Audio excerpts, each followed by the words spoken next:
I'm a huge fan of eggs. I think eggs are one of nature's multivitamins and provide a little bit of everything required to grow a healthy brain. So for anybody listening to this wanting to fortify their brain health, I mean, eggs are a fantastic food. Ketones act like a signaling molecule in the brain, and that ketone presence seems to affect the brain's glymphatic system in a positive way. The brain's ability to make soluble and clear out proteins that are associated with Alzheimer's disease, like amyloid beta. A lot of people are afraid of red meat, but I don't think it's anything to be afraid of. I think it's a fantastic, healthful food. I was really ahead of the curve with my promotion of choline and eggs for brain health, and now we've got lots of evidence coming out showing that I was right. I was also one of the first people to talk about the importance of dietary carotenoids, not just beta-carotene, vitamin A, but lutein and zeaxanthin for brain health. I think these are crucially important. The data on dairy is, a lot of people have misconceptions about it. They believe it's inflammatory. Unless you have a specific sensitivity to dairy, it's not inflammatory. Actually, data suggests it can be anti-inflammatory, and it is a highly nutrient-dense food. So I'm all for it. Max, when it comes to optimizing brain health, what are the biggest risk factors we have control over? That's a great place to start. I think metabolic health should be a priority for anybody. And today, unfortunately, those with good metabolic health or optimized metabolic health are the minority.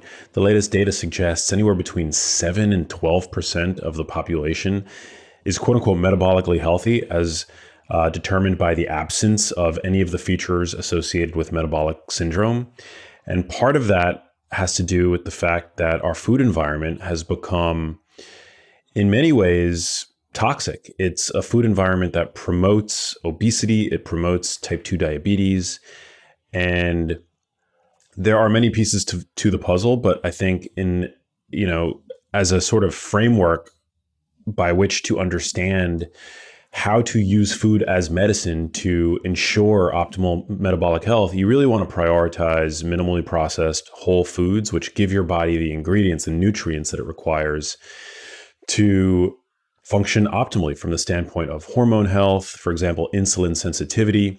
There's actually data that suggests that the more insulin resistant we become, the more the brain is essentially starved of glucose, which is its primary fuel substrate. So you want to run in the opposite direction of insulin resistance, and you want to be as insulin sensitive as possible.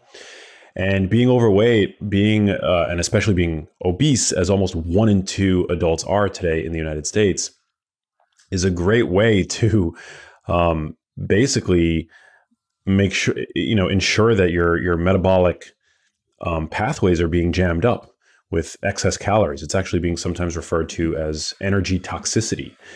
And so by opting instead for minimally processed whole foods and veering away from the ultra processed foods, which now dominate American diets, you're giving your body at least a fighting chance to maintain energy balance, to be nutrient replete, which is not something that,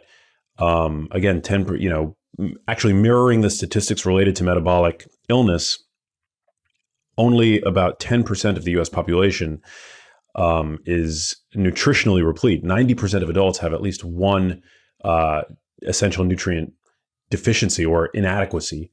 And so by opting for nutrient-dense whole foods like red meat, eggs, wild fatty fish, dark leafy greens, you're ensuring that you're giving your body the nutrients that it needs to defend against the myriad stressors that it will encounter today.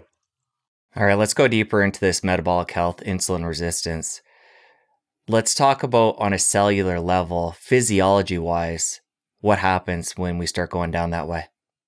Well, insulin is the primary hormone that tells your cells to uptake glucose from the blood. It's not always required. There is this phenomena known as insulin-independent glucose uptake, which occurs in the post-workout setting, which is actually pretty cool. One of the many, many reasons why you should, at this point, have adopted an exercise routine. I mean, exercise benefits the body and brain in so many different ways. But essentially, 50% of adults are either type 2 diabetic or pre-diabetic, which is a lagging diagnosis. What precedes type 2 diabetes or pre-diabetes, and by the way, being a type 2 diabetic increases your risk of developing or being diagnosed with Alzheimer's disease between 2 and 4-fold. But what precedes that, sometimes by decades, is hyperinsulinemia, or chronically high levels of the hormone insulin. And hyperinsulinemia, chronically elevated insulin occurs when your cells have basically become tolerant of its signal, again, which is to suck up glucose from the blood. And so what that leads to is your blood sugar being chronically elevated.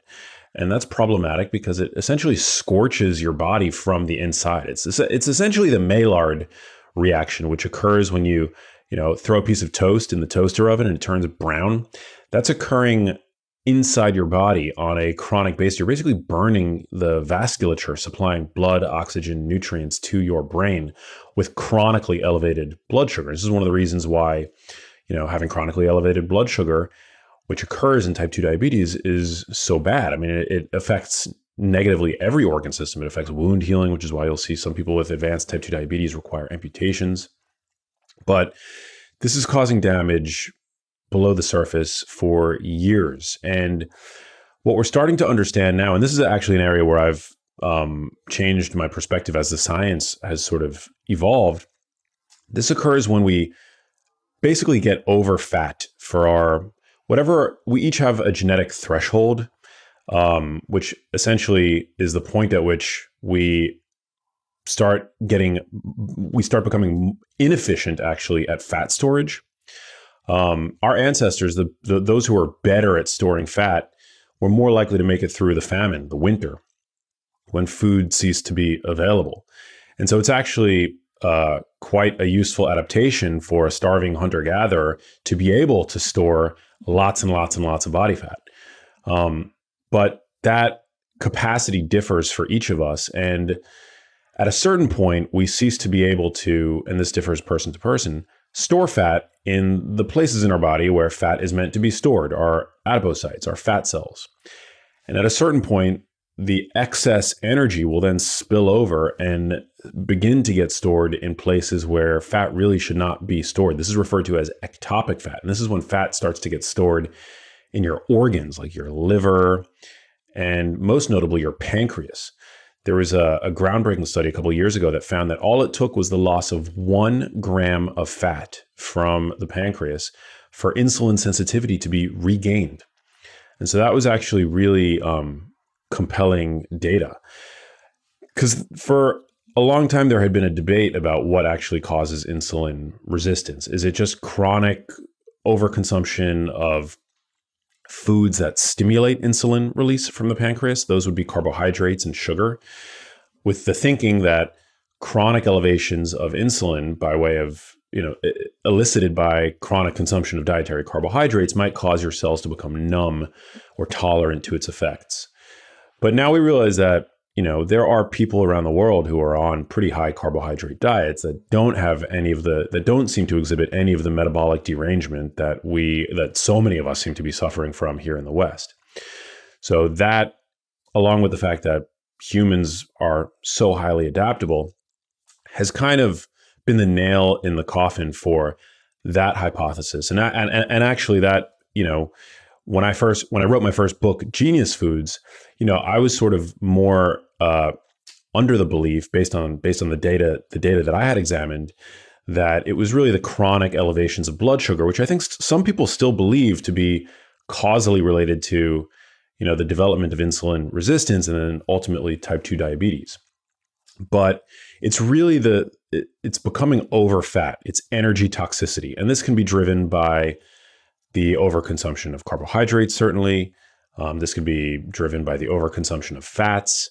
It's very unlikely to be due to the overconsumption of protein, which we can get to.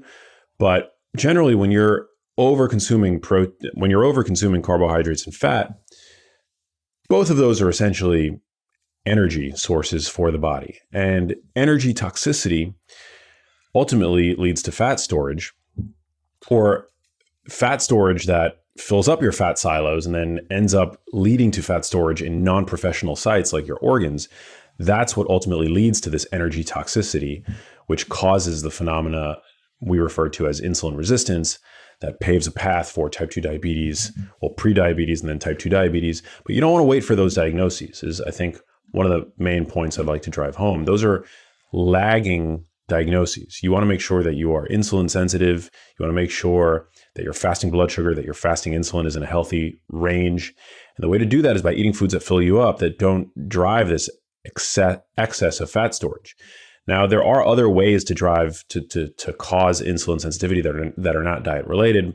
I mean, we've inherited along with a food environment that's largely ultra processed, we've inherited an environment that's toxic in many ways. And so there are certain endocrine disruptors that you want to try to avoid that can also drive insulin resistance, which is the inverse of insulin sensitivity. Poor sleep can also cause a person to become insulin resistant on a chronic basis. So again, nutrition is one slice of the pie, but that's at least hopefully a good starting point. Would you say nutrition is the biggest piece of this? I think nutrition, especially today, I would say that it is the biggest piece. But it's proximally related to,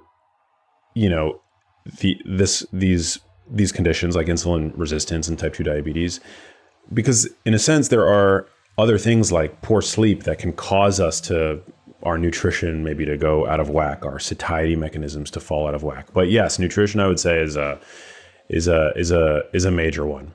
It's hard to I'll admit it's hard to pick one being as one variable and target that as the primary cause. I mean, there are so many aspects of modern life that have become dysregulated today, but it is major.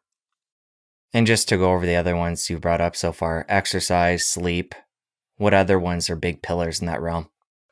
Well, yeah, a sedentary lifestyle definitely promotes insulin resistance. Being sedentary is actually a stress on the body, if you can believe it. It's kind of counterintuitive to think of laying on the couch as a stress, but biologically, chronic sedentary behavior is indeed a stressor on the body.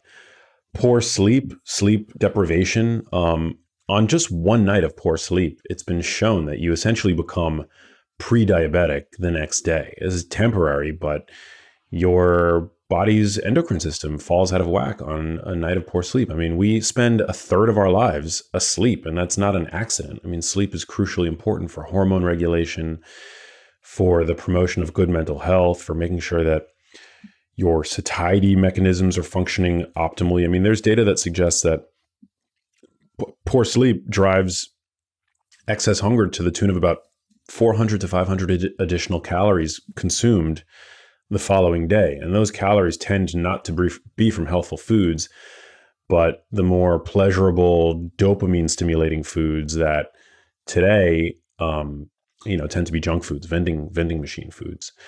There is some talk now of circadian rhythms and the role of circadian biology in insulin sensitivity. And I think that's an important conversation to have. I would say, well, people differ in their sort of where they would place circadian biology in the hierarchy of importance. But, I think that making sure that you're getting good ambient light in through your eyes relatively soon after you wake up and avoiding as best you can exposure to bright artificial light at night, I think that's probably smart from a circadian standpoint. And there is data that suggests that that circadian dysregulation, of which light exposure plays a major role, can influence our glucose regulation in the body. And so, that's definitely a piece of the puzzle.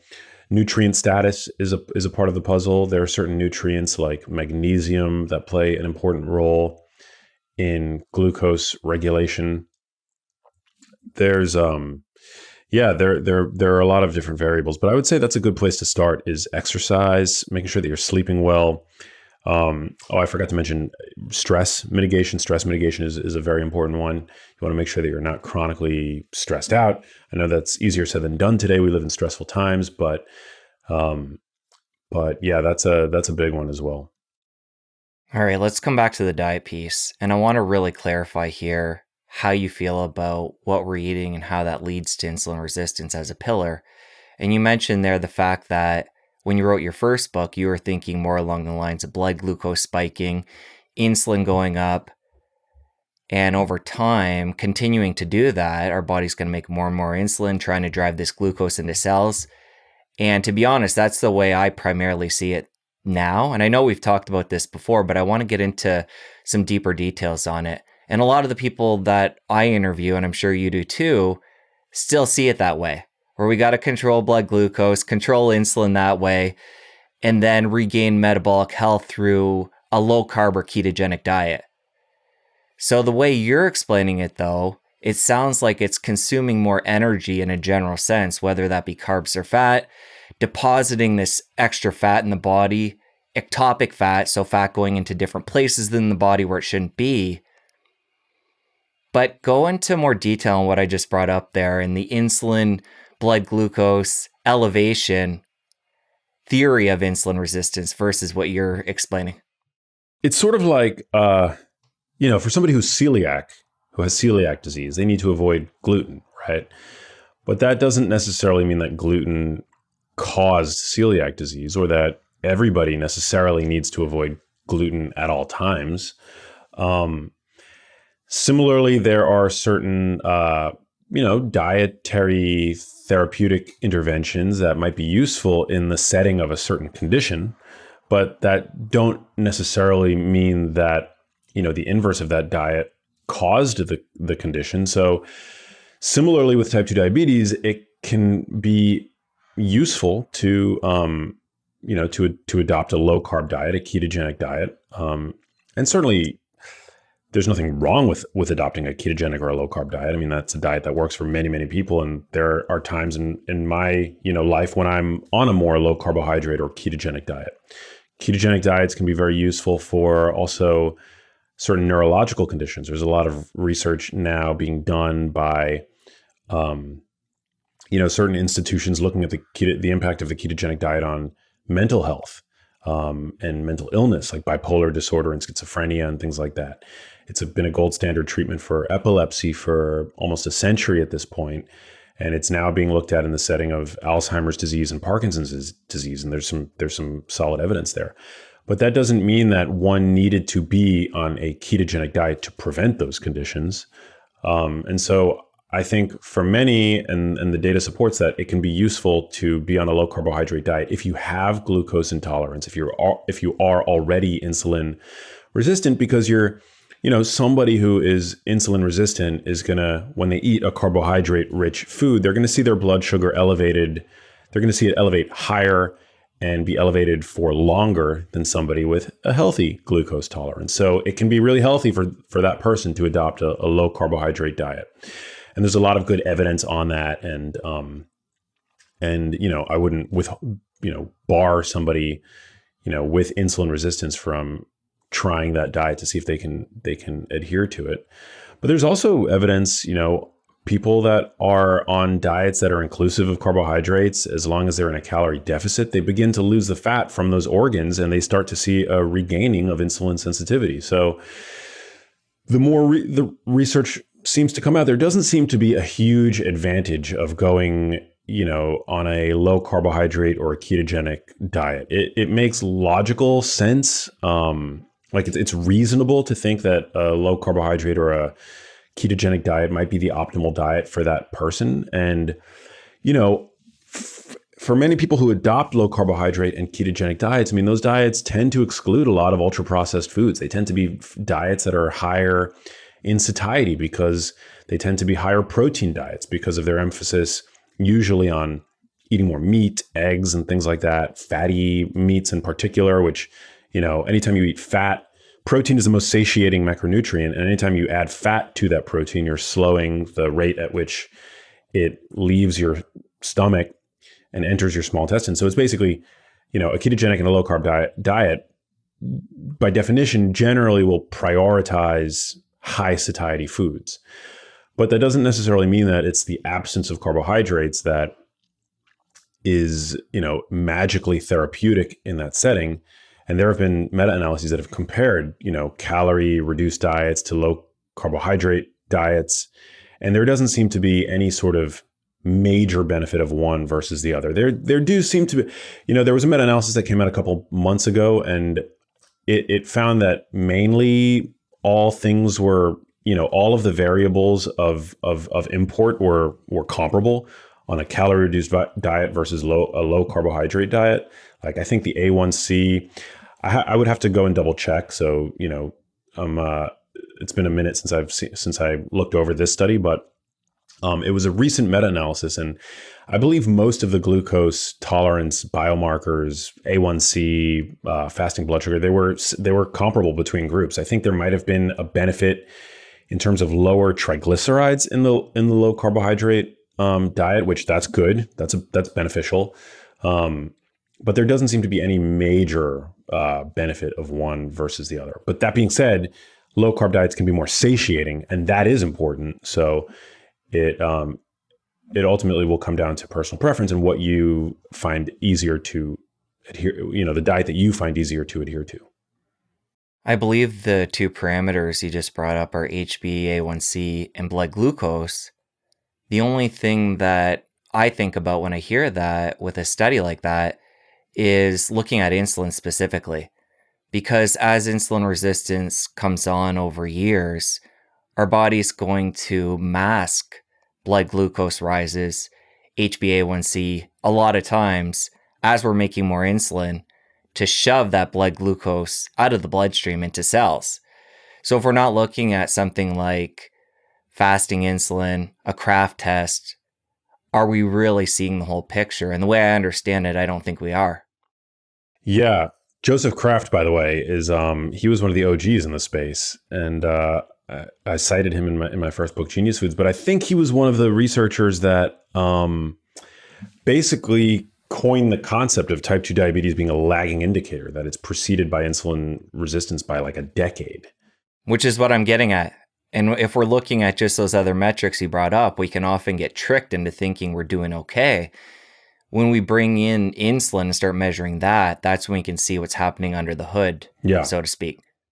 Yeah, so fasting insulin is not routinely tested with your annual physical, but it should be. And with your fasting insulin and your fasting glucose, you can arrive at your HOMA-IR, which is actually a measure of your insulin sensitivity. There's a certain calculation, I don't remember it off the top of my head, but basically you use those two figures and it determines basically how good your body is at keeping your blood sugar at a nice and healthy level. And there was a study that I cited in my first book, Genius Foods, that found a direct correlation between HOMA-IR and the brain's ability to generate energy from glucose. And so the more insulin sensitive you are in the periphery, in your body, the easier your brain is able to extract ATP, which is its primary, energetic currency from glucose. And that seems to be predictive of, one's risk for developing Alzheimer's disease, because Alzheimer's disease is characterized way early on in the preclinical setting by glucose hypometabolism, basically an inability of the brain to generate energy from glucose. And where my mind goes when you bring that up is ketones. And when somebody wants to be preventative when it comes to Alzheimer's, or even fighting that and trying to keep their symptoms at bay, bringing ketones into the picture and providing that alternative fuel seems like another win for that ketogenic diet, low carb. I guess you'd have to be in keto to be producing ketones, but how do you feel about that whole layer on top of it? Yeah, there's really no data to suggest that the ketogenic diet is a viable preventative tool for Alzheimer's disease. It very well may. Absence of evidence is not evidence of absence, but we just don't have the data to say that. That being said, there are mechanistic studies that suggest that it might help. In fact, there was a study that came out a couple of weeks ago that found that when the brain has access to ketones act like a signaling mechanism molecule in the brain, and that ketone presence seems to affect the brain's lymphatic system in a positive way. The brain's ability to basically make soluble and clear out proteins that are associated with Alzheimer's disease, like amyloid beta. There's also research that suggests that ketone bodies upregulate production of BDNF, or brain-derived neurotrophic factor, in the brain, which is thought to be a form of miracle grow for the brain, if you will, to help the brain grow new neurons. This is known as neuroplasticity or neurogenesis, and help to promote the survival of existing brain cells. And BDNF is actually diminished in the setting of Alzheimer's disease. So ketones do seem to have all of these really beneficial effects on the brain, outside of the fact that they are a fuel substrate that the brain will happily use, even if its ability to generate ATP from glucose is impaired. And so that's why everybody in the brain health space is really excited about the potential of a ketogenic related therapeutics for brain health.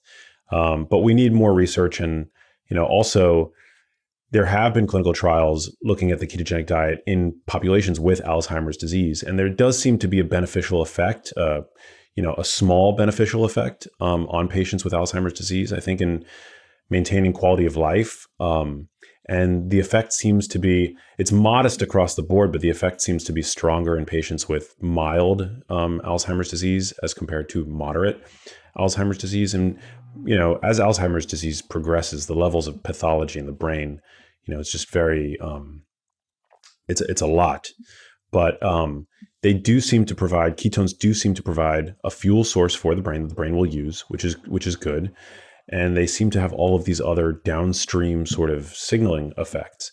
Now, there also happens to be a medical food approved by the FDA. I believe it's still on the market. At least it was a couple of years ago when I wrote my first book. But it's called Axona, and it's basically a medium chain triglyceride product that is standardized and is approved by the FDA for, I believe, mild cognitive impairment. Which is sort of like considered pre-dementia, a prodrome to Alzheimer's disease and other forms of dementia.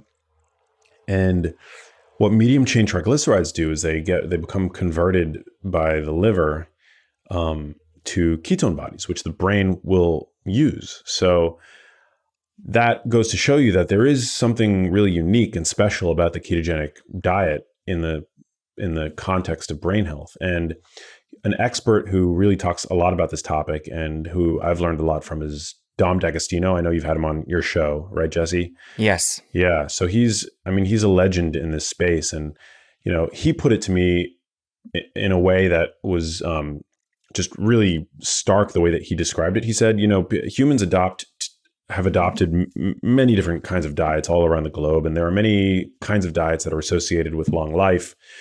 But among them, only the ketogenic diet dramatically changes the brain's biochemistry, in the sense that it changes the fuel substrate and it causes all of these downstream signaling effects. And so, yeah, we got to continue studying it and looking at it in the context of these kinds of conditions where there really isn't much else, like Alzheimer's disease and the like.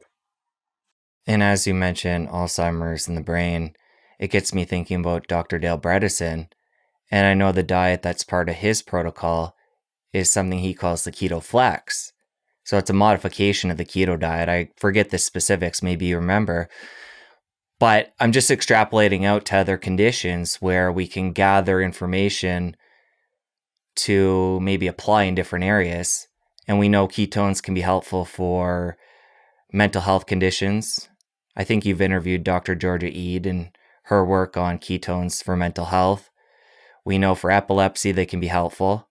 So again, just trying to bring this picture together where metabolic health, for me and you and the people we're interviewing and talking to, is such a focus. And ketosis and ketones just seem like such a powerful lever within that realm. Yeah, we need more research. We can't make strong claims about this diet yet, outside of epilepsy. But I think we'll get there. We need more research. We need to continue beating the drum, and we need to keep encouraging this kind of research and advocacy on the part of experts like Dr. Georgia Eid and Dr. Chris Palmer.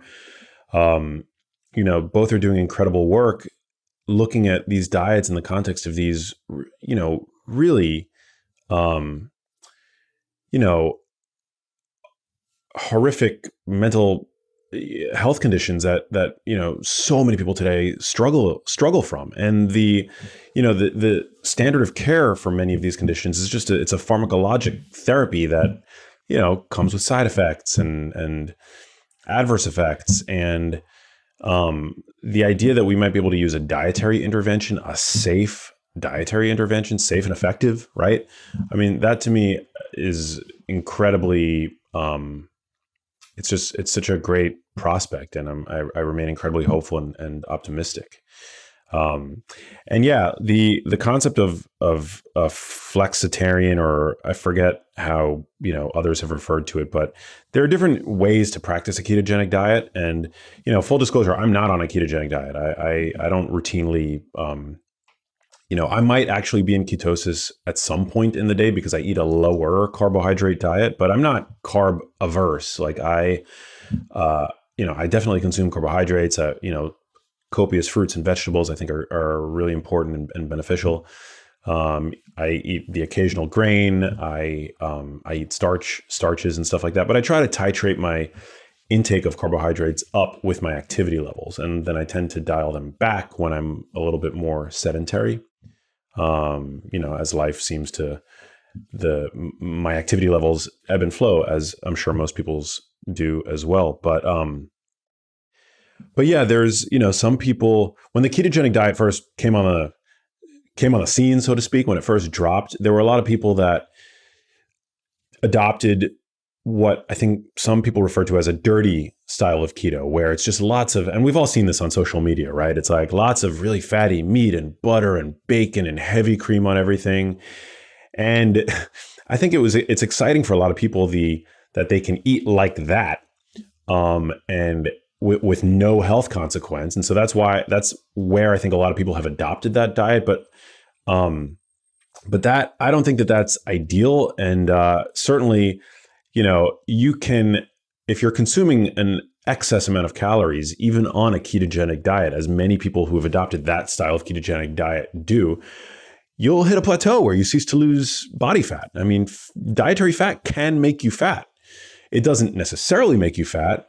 That's ultimately comes down to energy balance. But dietary fat, some people in the keto community, have this false belief that dietary fat can't make you fat. I mean, it's actually very easy for the body to store dietary fat as fat. I mean, that's primarily what it does when you eat dietary fat. Any dietary fat that you consume is going to be stored before it's burnt off. And so as we've sort of evolved in our understanding of the ketogenic diet, that really it's about keeping insulin low. And in tandem with that, we've seen the value of foods like dark leafy greens and dietary fiber, and how maybe eating a diet that's 40% saturated fat isn't necessarily the best from a lipid standpoint. I think people have started to adopt a form of the ketogenic diet which is more healthful, and that incorporates low carbohydrate fibrous vegetables like dark leafy greens and cruciferous vegetables and things like that. I mean, you can still be fully ketogenic while eating vegetables. Maybe not high sugar fruits, but you can absolutely be ketogenic and be consuming vegetables. So that to me, I think, is the way to do it. If you're going to do it, it's to continue to consume dark leafy greens, maybe even some low sugar berries and things like that. And yeah, the excessive amounts of butter and heavy cream and stuff like that, I don't think it's smart. Which isn't to say that butter's bad for you, but it's, I consider butter to be like an indulgence, like any fat, even extra virgin olive oil, I kind of consider to be like a really healthful indulgence. It's still highly calorie dense and minimally satiating. And so I try not to go crazy with the added fats in my diet regardless of where they come from. And I know that we've had this conversation in the past on, easy fat loss hacks. And that was a big part of it. One thing I want to point out, and I think it's an important caveat on all of this, is the fact that over 90% of people right now are metabolically unhealthy. And when somebody like yourself or Paul Saladino is open to including carbs and still maintaining metabolic health, we need to look at activity level. You're somebody that maintains a high activity level. You're young, you're fit, you're metabolically healthy at this point. But the average person, a lot of people are, overweight already. They're metabolically a mess. They're on the verge of continuing to rack up more chronic disease. I think it's just important to highlight the fact that we need to look at each person individually. And I think going lower carb or ketogenic can be a good starting place for a lot of people. Start to lose some weight, start to regain some metabolic flexibility, and then hopefully adopt. Like, I don't want people to feel like the diet is a free pass to not work out, not to get good sleep. It just can be a great lever for a lot of people to get the ball rolling. Yeah, you're right. And, a lot of the foods that we've been told are, essential to good health, like grains, for example, are mostly carbohydrates and they're incredibly nutrient poor. And those are the kinds of foods that I think if you're trying to get, in better metabolic health, should be the first to go. The refined grain products, even whole grains. We have no biological necessity for grain products, despite what we've been told for decades. If anybody remembers the food pyramid, which thankfully is now retired, but implored us every 24 hours to consume between 6 and 11 servings of grains a day. That's absurd. It was just a complete scam. But yeah, I just, I don't think carbohydrate fear, because carbohydrates aren't inherently promotive of type 2 diabetes. It's just the overconsumption of them. And, incidentally, when getting back to a high satiety diet, you're going to end up cutting out a lot of foods that are higher in carbohydrates. But I also don't want it to be lost on people that, dietary fat isn't a free pass. Like, you also, are well suited bringing that down as well. Not all the way down. We still have a necessity for, fat is crucial. Healthy fats are important for digestion, for hormone synthesis. Saturated fat in particular is really important for the synthesis of testosterone, which is crucial for not just mental well-being, libido, but also body composition, which ultimately has a major impact on your sensitivity to glucose. Like, testosterone is important for musculature, for maintaining skeletal muscle, and for men and women. And that plays a really important role in your metabolic health. So yeah, we shouldn't be afraid of dietary fat, but also, when you look at people who are on these sort of exceedingly high fat diets, there was a paper that just came out. It kind of made, kind of stirred the pot in the low carb ketogenic community. There was a case report of somebody, I believe it was published in JAMA, who was on a really high fat carnivore diet. The case study wasn't really that great. There were a lot of like really important details that were missing from it, but the case study showed this carnivore dieter who was starting to seep fat out of his skin. He was on such a high fat diet. I forget the medical name for this condition, but it's essentially when somebody's on such a high fat diet that their lipids are so high, that their body just has nowhere else to put this excess of fat, but it starts to push it out through the skin in terms of these yellow lesions that you'll see, and where photographic evidence of this was shown in this JAMA article that made waves on social media. So, you just want to be smart. Now, for somebody who's looking to get in better metabolic health, yes, cutting out the added sugar, cutting out the grain products, which are just, highly calorie dense and nutrient poor. That is a fantastic first place to start. All right. So reading between the lines, it sounds like you've gone from a more blood glucose, high insulin, that leading to metabolic dysfunction, to more looking at calories, whether that be through carbs or fat, moderating that, and then either regaining or maintaining metabolic health that way. Through good quality food, of course. Yeah. And like when you brought up dirty keto, like everything I'm saying, I assume people know, but it's always the highest quality of food. Yeah, and that's where I think like the main dietary sort of variable to modulate is protein, is to optimize for protein, is to prioritize dietary protein. Protein, I know today on social media has become a bit fetishized. Everybody's talking about it, but when you eat more, we've only got 3 macronutrients of note, right? We've got carbs, protein, and fat. When you prioritize protein, you inevitably are going to consume less carbohydrates and less fat. Relative to our necessity for dietary fat, our needs for protein are way higher. And there's no such thing as an essential carbohydrate. It's not to say that you shouldn't eat carbohydrates, but dietary fiber is a carbohydrate. But our bodies need protein, a fairly massive amount of it on a 24-hour cycle. And so the protein leverage hypothesis, which has been, insofar as this kind of hypothesis can be proven with human clinical data, has a lot of supporting evidence that when we eat more dietary protein, we tend to consume less carbohydrates and dietary fat. Now, most sources of dietary protein in the diet, like that I'm a fan of, that are the most nutrient dense, tend to be the most nutrient dense foods available to a person. For example, red meat also tends to contain dietary fat, which is great. But by optimizing instead for protein, it kind of puts should I be eating lower carb or lower fat? It kind of puts that on autopilot. And that to me is really empowering. And it kind of takes some of the air out of these sort of diet tribe conversations, whether it's the low carb or low fat, that's more ideal. If you prioritize protein, that kind of solves for both. You're going to end up eating less carbohydrates and less fat. And, make no mistake, the standard American diet is a high carb, high fat diet. It's not just a high carb diet. It's a high carb diet, and it's rich in unhealthful fats.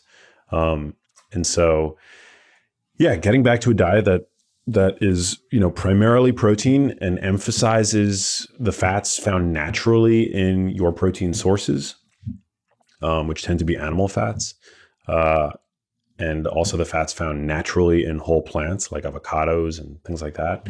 I think that's a fantastic heuristic. And the data supports that protein, both in the short term and the long term, is the most satiating macronutrient. So if you want to set it and forget it, to the extent that that's possible, prioritize protein. That's, to me, I think the best heuristic at this stage, at least, to abide by. Okay. In a practical sense, give me a breakfast, lunch, and dinner and what that would look like prioritizing protein. Yeah, so I generally, I'm a huge fan of eggs. I think eggs are one of nature's multivitamins and provide a little bit of everything required to grow a healthy brain. So for anybody listening to this wanting to fortify their brain health, eggs are a fantastic food. And in fact, the FDA just finally, after decades, has acknowledged, thankfully, that eggs are a healthful food. I don't know anybody who's waiting around for the FDA to give them the green light to eat eggs, but for some people who have a strong authority bias, well, look, even the FDA has now agreed with what I've been saying for years at this point, that eggs are one of the best foods that you can integrate into your diet, assuming you're not allergic to them. And so I love to mix a couple of whole eggs with some added egg whites that I buy in a carton. Egg yolks are amazing. Egg yolks are really where the money is in terms of the nutritional value of eggs, but to increase the protein even further while keeping the fat calories static, I'll add some egg whites, like 1 or 2, nothing crazy, to about 3 whole eggs.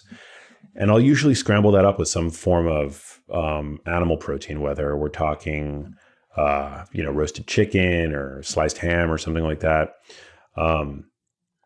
And then that's pretty much it. I'll eat that with some fruit, some fresh fruit, maybe some organic berries, because we know that berries are really beneficial from a brain health standpoint, loaded with antioxidants and the like. And that'll be my breakfast. And I'm not hungry for hours after consuming that. It fills me up. It provides my brain the nourishment that it needs. And generally for lunch, I'm going more for like a roasted protein, like grass-fed, grass-finished steak. I eat red meat every day. There's, a lot of people are afraid of red meat, but I don't think it's anything to be afraid of. I think it's a fantastic, healthful food. I generally will opt for a leaner cut, which isn't to say it's a fat-free cut, but, flank steak, I think is a great option. Sirloin is very inexpensive.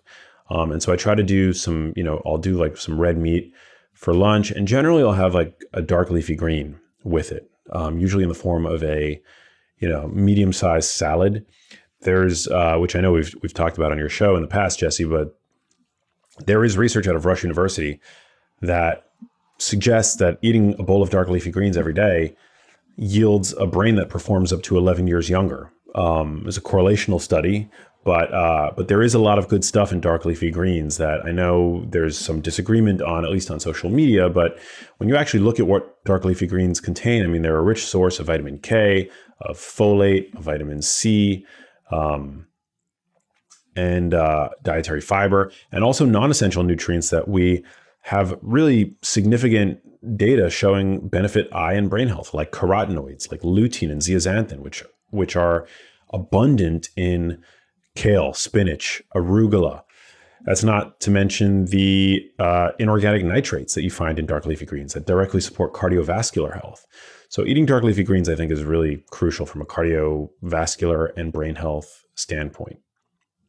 And then for dinner, I know it sounds boring, but I'll repeat the same formula. Maybe for dinner, because we know that carbohydrates can support sleep quality, I'll integrate, a small amount of rice or sweet potatoes, or some kind of, maybe it's an indulgence food of sorts. I tend to kind of I tend to be more liberal with my carbohydrate intake around dinner for the sleep benefits more than anything else.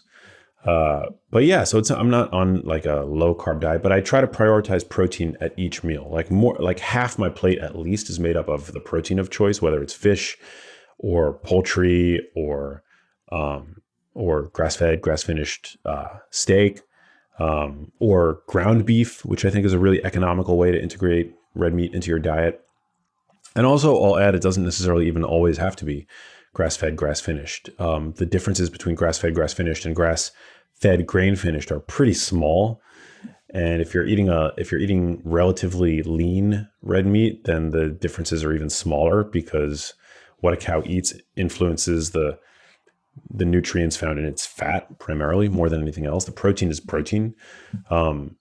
So that's pretty much it for me. And I do occasionally eat some ultra processed foods here and there. I mean, I'm human. I would say they comprise about 10 to 20% of my diet, if that. But your average adult today, at least 60% of their calories. On average, is about 57%. But, you see some demographics that consume even higher levels of ultra processed foods.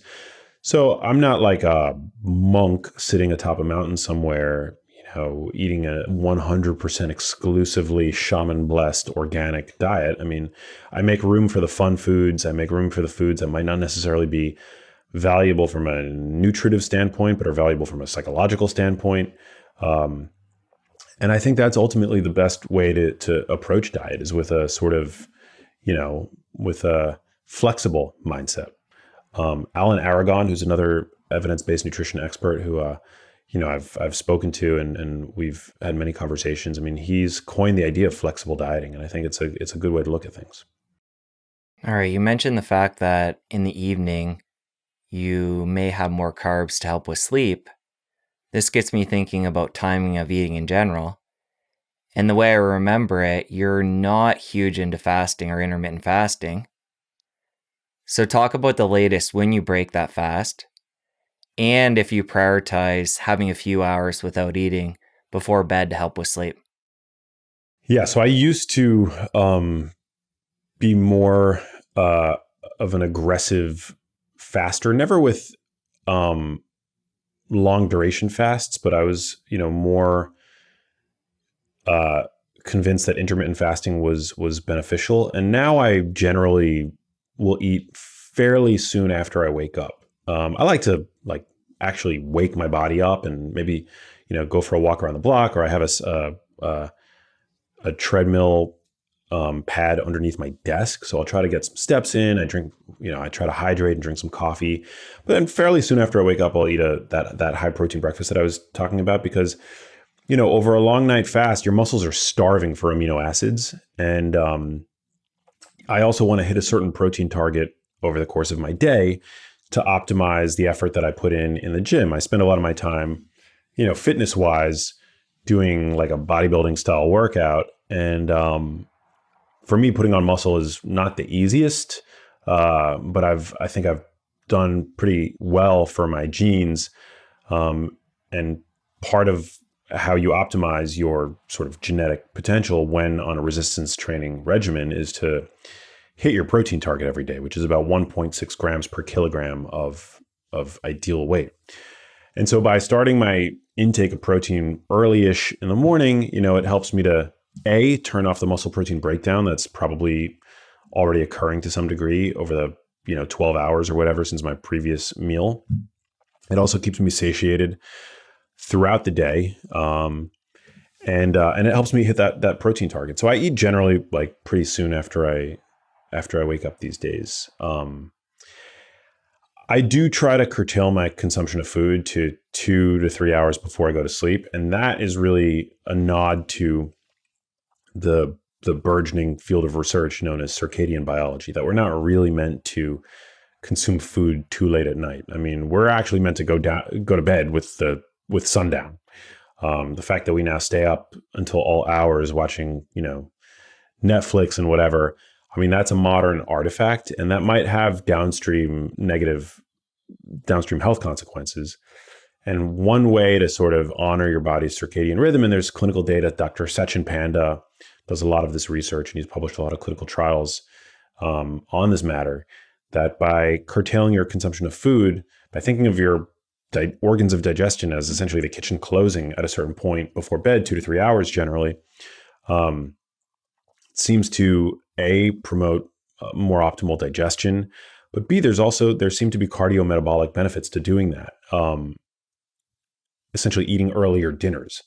Now, I don't eat dinner at 4:30 in the afternoon, which is what they do in some of these studies, but because in so doing, I would miss out on social opportunities, and I prefer to eat dinner, at around 7 or 8 p.m. But after that, I generally will try not to consume anything else until I go to bed. Now, there is some data that suggests that consuming protein right before you go to bed helps to optimize muscle growth, and depending on how hardcore into the world of bodybuilding you want to get, and fitness, but most people are not fitness competitors. And I think for most people, the benefits would be too small to really make it, worth doing that.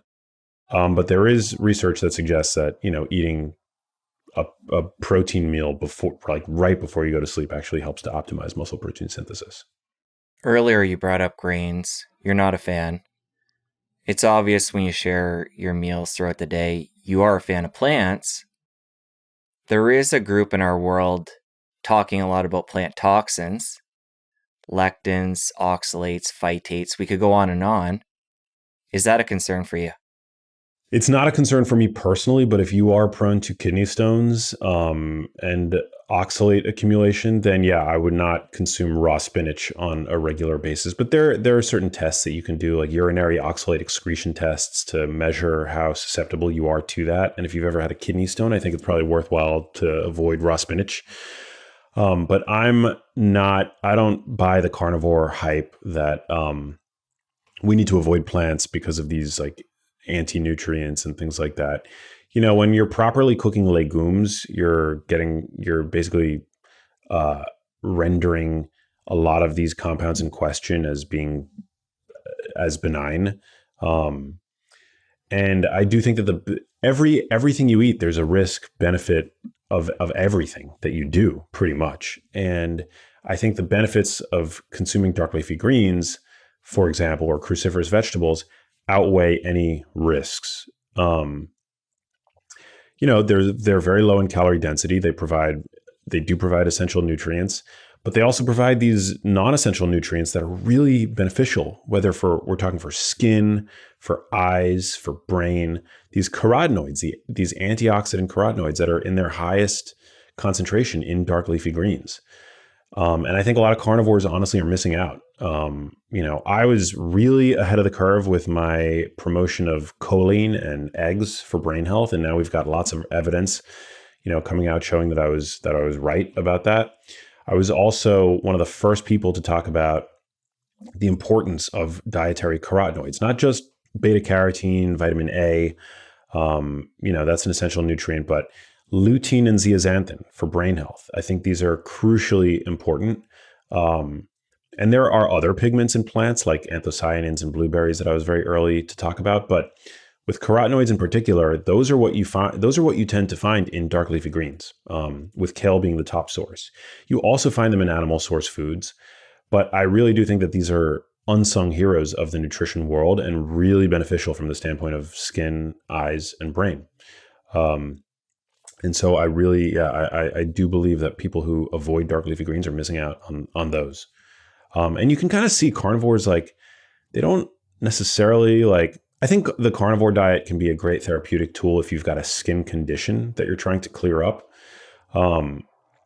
But if you really want to optimize your skin health, I really do think that you should be prioritizing these carotenoids. And a lot of the carnivores that you see, I mean, I don't know if it's because they're all spending way too much time in the sun, or they're just like not consuming these carotenoids, on a consistent basis, or they're consuming low levels because they're only eating meat. But you can kind of see it in their skin. They're all very red. They're like, and they look kind of like inflamed. So I'm not a fan of dark leafy green avoidance. I think they're great foods to include. Let's bring fiber into this. I know you're a fan. There's two different camps. The camp that says eat a diverse array of colors, different plants. And then the group, again, carnivores, that say fiber's bullshit. There's a group probably within that would say it's not harming or helping. And then there's a group that would say it's actually damaging our bodies and our health when we consume it. Speak to the no fiber group and what you'd say. Yeah, I think fiber is really important. I think it's important, but our tolerance to fiber varies, and a lot of us have gut dysbiosis, and so I'm not surprised that some people feel better when they remove fiber from their diets. And I don't want to gaslight those people. I don't want to tell them to, despite the reprieve from symptoms that they feel that they've had from the removal of fiber, that they should integrate fiber regardless. I'm not going to say that. I think there's no such thing as a one-size-fits-all diet. And fiber is a great example of where that really, is exemplified. And so I get it, but fiber is important for its satiety benefits. It's also important because it feeds gut bacteria. And I'm not talking about fiber supplements. I'm talking about fibers naturally found in whole plants, as well as the non-fiber prebiotic compounds that whole plants contain, like polyphenols and the like. We want to have a healthy gut, and our gut bacteria basically eat these fibers and output all kinds of beneficial, whether we're talking short chain fatty acids or other postbiotic compounds like urolithin A. It's important to eat a diverse array of plants for the purposes of nurturing our gut microbiome. Now, I'll concede that we're in the very, infancy of microbiome research, and there's a lot of speculation about what a healthy microbiome looks like. And to be honest, and to be transparent, we don't really know what a healthy microbiome looks like. It might be as individual, person to person, as a fingerprint. But we do see that people who consume more fiber seem to have better health. They seem to have lower levels of inflammation. They seem to be longer lived. This could be healthy user bias. This could be have nothing to do with their dietary fiber, but it seems fairly consistently, shown in the epidemiologic literature, which is flawed. Nutritional epidemiology is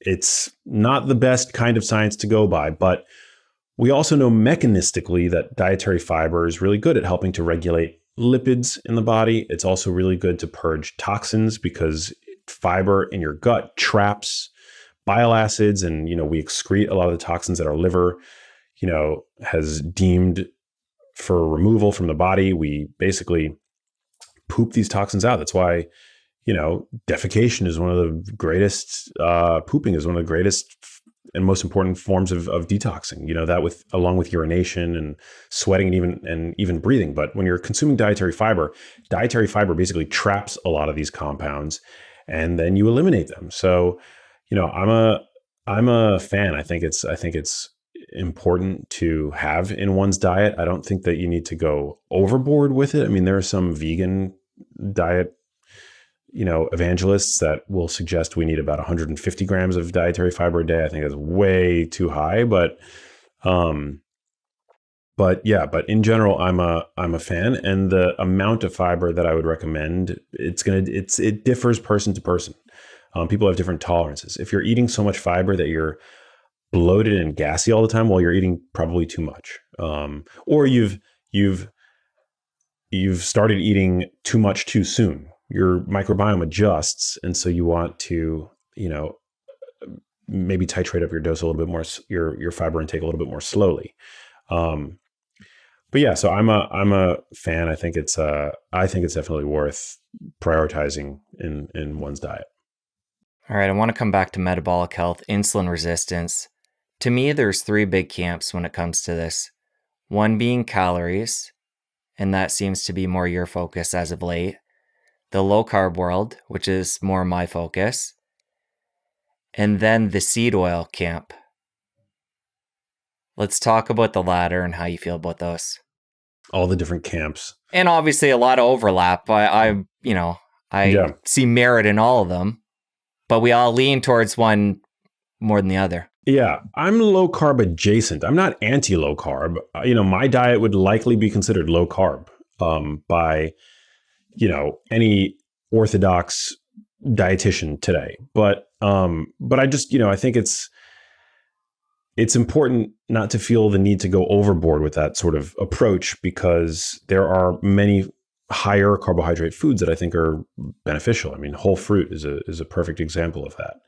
And I don't think anybody needs to fear sweet potatoes or even white potatoes, which are a great source of potassium and dietary fiber, and are actually oddly satiating, given their, the fact that they're actually low protein foods. But nonetheless, you see on the satiety index, baked or boiled potatoes seem to be incredibly satiating. So yeah, so I would consider myself low carb adjacent, I suppose. But yeah, the seed oil thing it's very interesting. I mean, you've got people on either side either claiming that seed oils are really great for health and should be included in one's diet, and that you're missing out by not including them. Or you've got people on the other side of the aisle screaming, seed oils are the most toxic aspect of the standard American diet. They're responsible for obesity and metabolic despair and, mental distress. They're basically like that. They are the smoking gun for all of our myriad health problems today. And I think the truth is in the middle. I don't think that they are,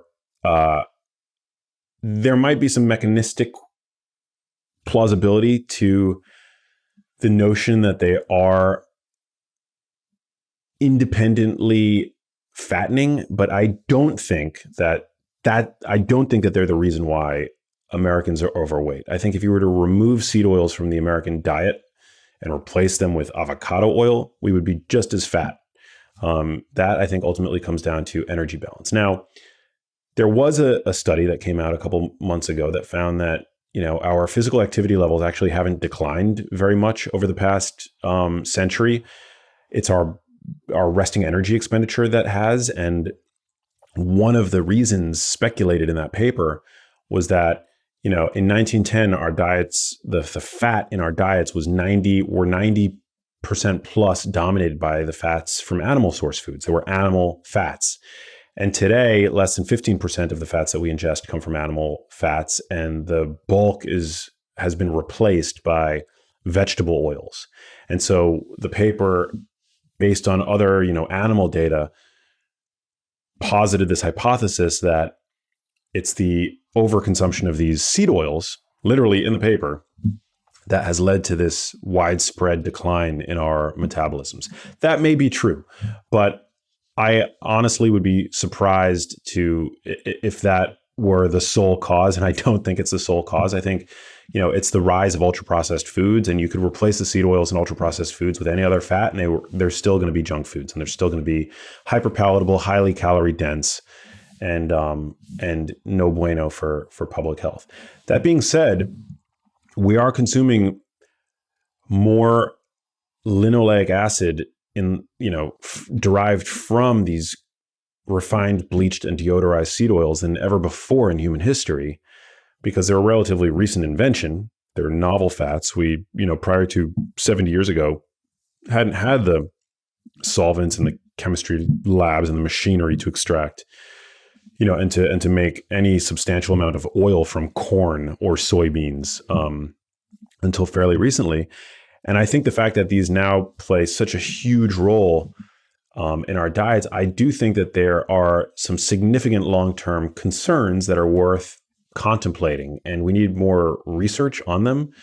But human clinical trial data is all over the place. Observational data is also all over the place. And so I think we're, better off prioritizing the fats from whole foods and fats that have been around a lot longer, like extra virgin olive oil, and avoiding, to the best of our ability, these novel fats like corn oil, canola oil, soybean oil, and the like. I think a little bit here and there, it's like the dose makes the poison. You're not going to see any negative health effect, but it's over years when we're saturating our bodies with this, excess of linoleic acid, and not just linoleic acid, but these oils that are very prone to oxidation and the generation of oxidative byproducts like aldehydes like acrolein and 4-hydroxynonenal. They might be having downstream negative effects on organ systems in the body, like our brains. We just don't have that kind of data. All we know is that they reduce LDL cholesterol in comparison to saturated fats. And so that, theoretically reduces risk of cardiovascular disease, but we don't actually know that to be true because when we're saturating the lipoproteins in our body with these highly oxidizable fatty acids, what is it doing to the quality of those particles? Does it make those particles stickier, more prone to eliciting an inflammatory response in the body? I don't think we fully know. So my choice is to avoid them, but also to be pragmatic about it and to be a realist that, we still need lots more data before we can say with certainty whether they are the absolute worst thing ever or that they are good for us. I don't believe that they're good for us. I don't believe that. But the degree to which they can, the proportion that they can reasonably make up in our diets and, without a negative health impact, I think we still need more. The jury is still out on that. You're a big fan of dairy. You like your heavy cream in your morning coffee. How do you feel about the nuance around like A2 dairy, non-homogenized, unpasteurized? There's so many different layers to dairy. When you're going to the store and buying dairy, what do you look for? I think dairy is a great food. It's highly nutrient dense and great source of protein, of calcium, magnesium. I'm not one of these like raw dairy lunatics. No shade against people who like raw dairy. I'll buy it if I see it. I'll consume it happily. But it's not something that I necessarily seek out because dairy, even if it's been pasteurized, is still a very nutrient dense food. There may be some benefits associated with raw dairy, but if I'm not getting it directly from the farmer, I wouldn't eat raw meat. I wouldn't take raw fish from my supermarket to make sashimi with. So, I'm not about to buy raw dairy from the supermarket unless I know exactly where it's coming from. And I know that it's been batch tested. And I happen to live in a big urban environment. But if you live close to a farm, you have access to a farmer who can supply you with raw dairy, by all means. I'm not going to trying to take it away from you. But I eat plenty of dairy, and it tends to be pasteurized, and it's a great source of protein. I don't really, the only thing that I generally will look for, I prefer it to be organic. I prefer it to be grass-fed from, grass-fed, grass-finished cows. But that's not always the case with the dairy that I consume. I try to not major in the minors, and I do eat a lot. I do eat dairy fairly regularly, but it doesn't make up a huge proportion of my diet calorie wise. So So yeah, I generally will buy if I see Greek yogurt in the supermarket and it's got 20 grams of protein in it for 120 calories, like that's generally something that I would reach for. If there's no added sugar, then yeah, I'm all for it. I think it's a great food. The data on dairy is, a lot of people have misconceptions about it. They believe it's inflammatory. Unless you have a specific sensitivity to dairy, it's not inflammatory. Actually, data suggests it can be anti-inflammatory. And it is a highly nutrient dense food. So I'm all for it. All right, Max, I know you got to go. We'll end on this. We started off talking about modifiable risk factors when it comes to optimizing the brain. Let's end on the genetic piece of that and how much that plays in when it comes to brain health. Yeah, I want everybody listening to this to know that the heritability for the most pressing forms of degenerative brain diseases, Alzheimer's disease, Parkinson's disease, the heritability is very low. Certainly there are some heritable forms, but the power is ultimately in your hands to reduce what are called your modifiable risk factors. Now, we have non-modifiable risk factors, right? Like you can't change your sex, you can't change your genes, you can't change your age. And those are well-established risk factors, for example, for Alzheimer's disease. But we also have way more what are called modifiable risk factors. And as the phrase implies, you can modify those risk factors. So we've covered a lot of really important ground over the course of the last hour. You want to be not type 2 diabetic. You want to be as far from a type 2 diabetic as possible. You want to be not overweight or obese. You don't want hypertension. You want to make sure that you've got a nice, healthy blood pressure, because having chronically elevated blood pressure directly damages the vasculature of your brain. And we talked a little bit about dark leafy greens. Everything is going to, being in good metabolic health. Well, part of what that partly implies is having normal, not being hypertensive. And so that's super important. But then there are also risk factors that are modifiable that are not related to diet. So, depression is a risk factor. Social isolation is a risk factor. Vision and hearing loss are risk factors for dementia and Alzheimer's disease. So low education status. I mean, these are all important variables. But at the end of the day, we have agency, and I think that's what's so empowering. With Parkinson's disease, Parkinson's disease heritability is in the 1% to 2% range, and yet Parkinson's disease is the world's fastest growing brain disease. So there's a lot of really great research there. I'm sure you've spoken to Dr. Ray Dorsey. He's a fantastic leader and author in the space. But yeah, all of these factors are related. You want to reduce your exposure to environmental toxicity. You want to make sure that the water you're drinking is clean, the air you're breathing in is as pure as can be, and that you're detoxing regularly, that your digestion is good, that you're pooping regularly, that you're peeing, you're sweating regularly. And all of these things go a really, really long way. And then finally, it's the lifestyle stuff. It's like, it's not sexy, but making sure that you've got a good exercise regimen, that you're working out, that you're stressing your muscles on a consistent basis, that you're staying active, that you're sleeping well, that you're mitigating stress. All very useful and highly impactful. Max, really enjoyed the conversation. Metabolic health, brain health. We went far and wide and covered a lot. We're going to link up your your new-ish documentary, which was great, your social media, your website, YouTube channel, everything in the show notes. Thank you. Thank you, Jesse. Now that you're done, you're going to want to stick around here and catch this other incredible episode. You don't want to miss it. I'll see you over there. Your brain cells really have this notion of supply and demand. It's under so much demand every day, from work stress to environmental stress. But if you have a lot of supply through ketones and